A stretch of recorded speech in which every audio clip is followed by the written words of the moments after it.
Hello, and welcome to Combo Breakdown!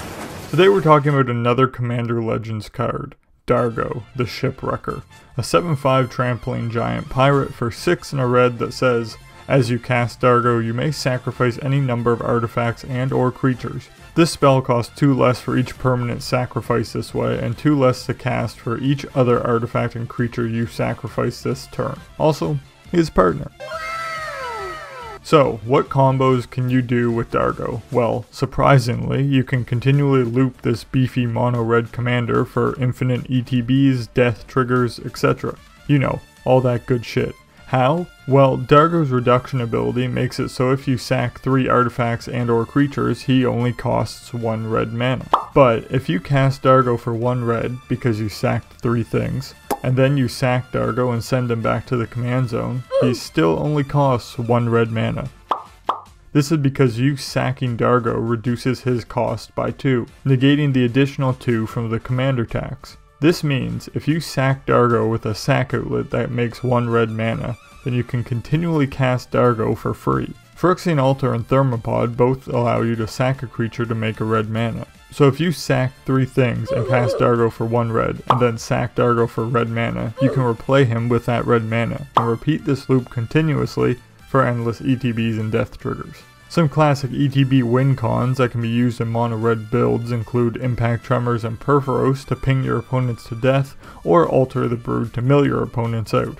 If you also have Genesis Chamber or Annex out on the battlefield, you'll also get tokens every time Dargo enters or dies.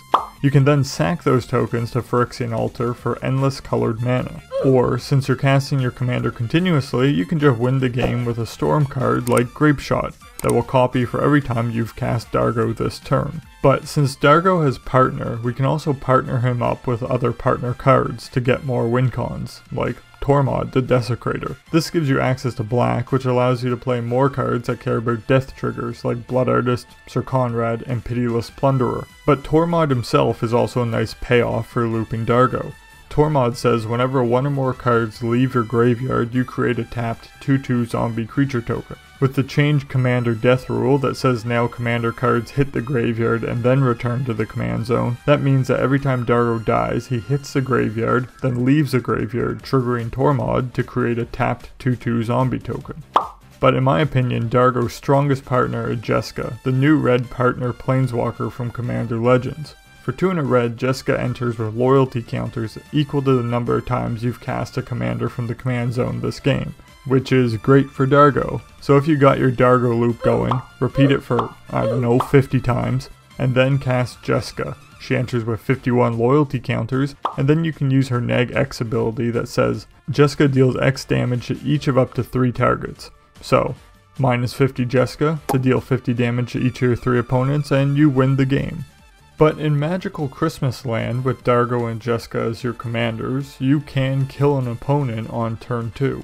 If your opening hand contains Sol Ring, a mountain, and the new Black Lotus, Jeweled Lotus, you can play Dargo on turn 1. Just play a mountain, tap it to play Sol Ring, and then play the Lotus, which you can sack to make 3 red mana.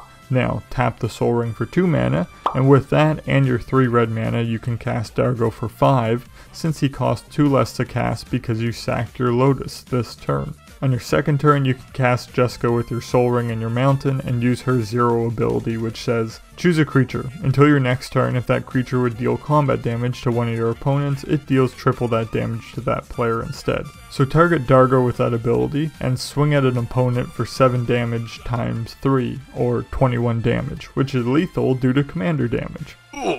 And that is how you loop a giant pirate to win in Commander. What do you think of Dargo? I'll admit it. I didn't expect a mono-red legendary to be a combo commander, especially at uncommon. But whatever, it's 2020, anything can happen this year. So, what do you think of Dargo? Let me know down below, and when you need another combo, you can come back here to Combo Breakdown.